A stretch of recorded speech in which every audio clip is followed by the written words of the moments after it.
Simon and Vicky give another home the real DIY treatment tomorrow at 7:30 on Granada, but now the news from across our region.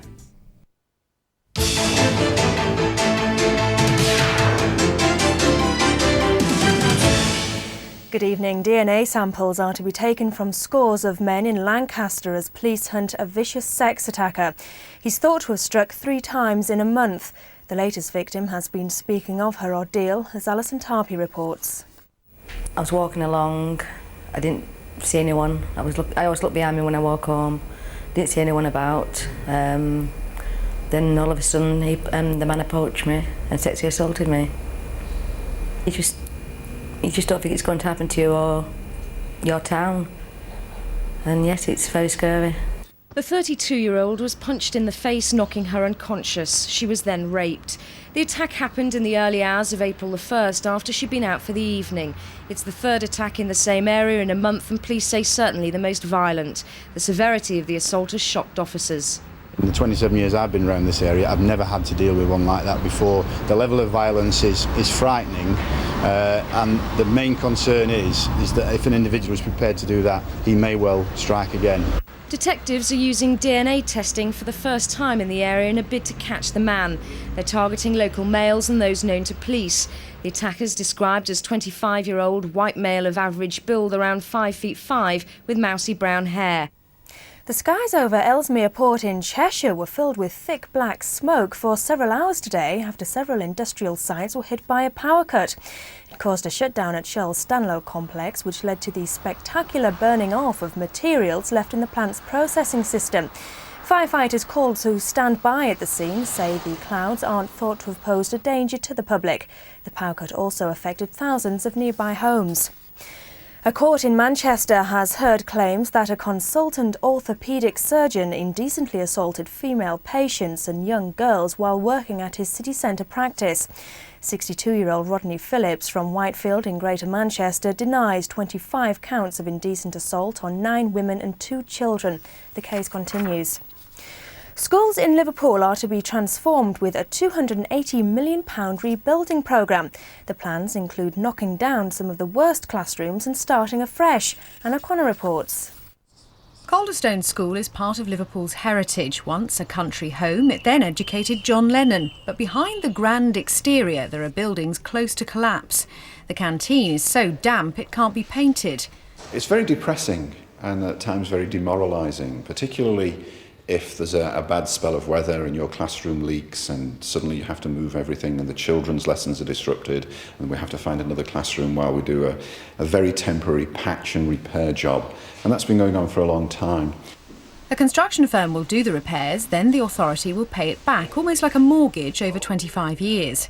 21 schools are on their list for improvements. 15 of those will be completely rebuilt.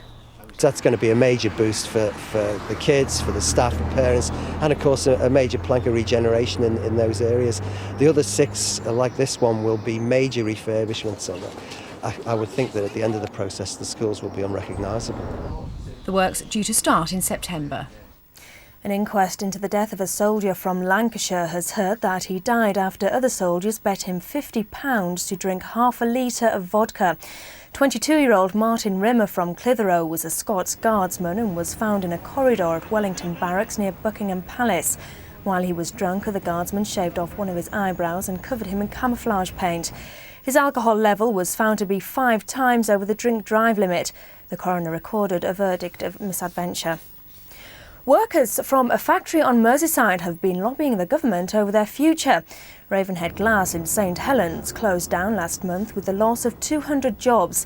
Its staff then found they were to get smaller redundancy payments and pensions than they'd expected. Today they handed in 14,000 signature petition at Westminster asking for help in finding a buyer to save the factory.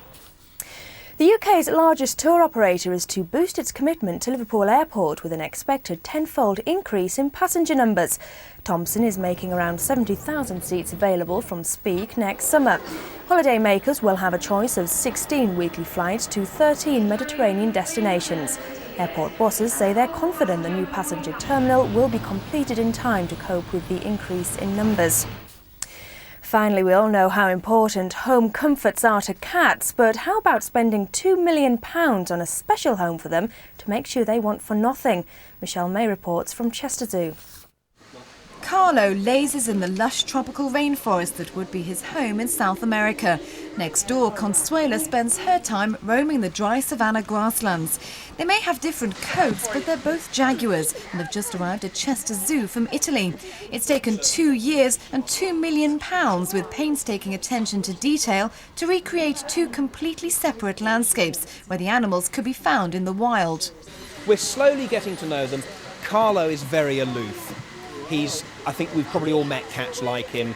He doesn't deign to believe that you exist even a lot of the time. He just does his own thing.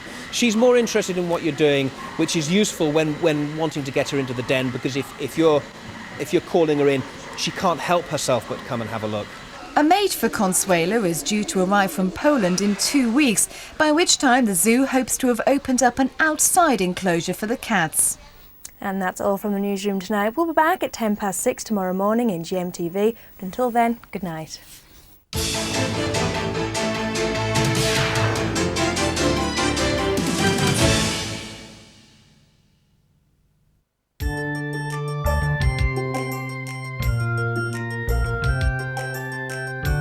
Granada weather. Today's satellite sequence shows quite a number of clouds rolling into our region, and that resulted in some quite heavy showers, more especially over West Cheshire, the Wirral and up the Ribble Valley. Now, 1 or 2 of those showers are still hanging around, but they'll soon die away to give an otherwise fine night with some good cloud breaks developing. Now, that will lead to 1 or 2 mist or fog patches in low-lying parts of the region by the end of the night, and the overnight low 5 Celsius, 41 degrees Fahrenheit in just a light southwesterly wind. And then tomorrow, similar to today in many respects, the best of the sunshine will be first thing in the morning. Clouds will tend to build up tomorrow, rather like today, and showers will form too, but they'll be fewer and further between than they were today. Top temperatures tomorrow up to around the seasonal norm of 13 or 14 degrees Celsius. On Friday, 1 or 2 isolated showers, heavier showers on Saturday. For a more detailed 5-day forecast, call Weather Update on 09068 559977.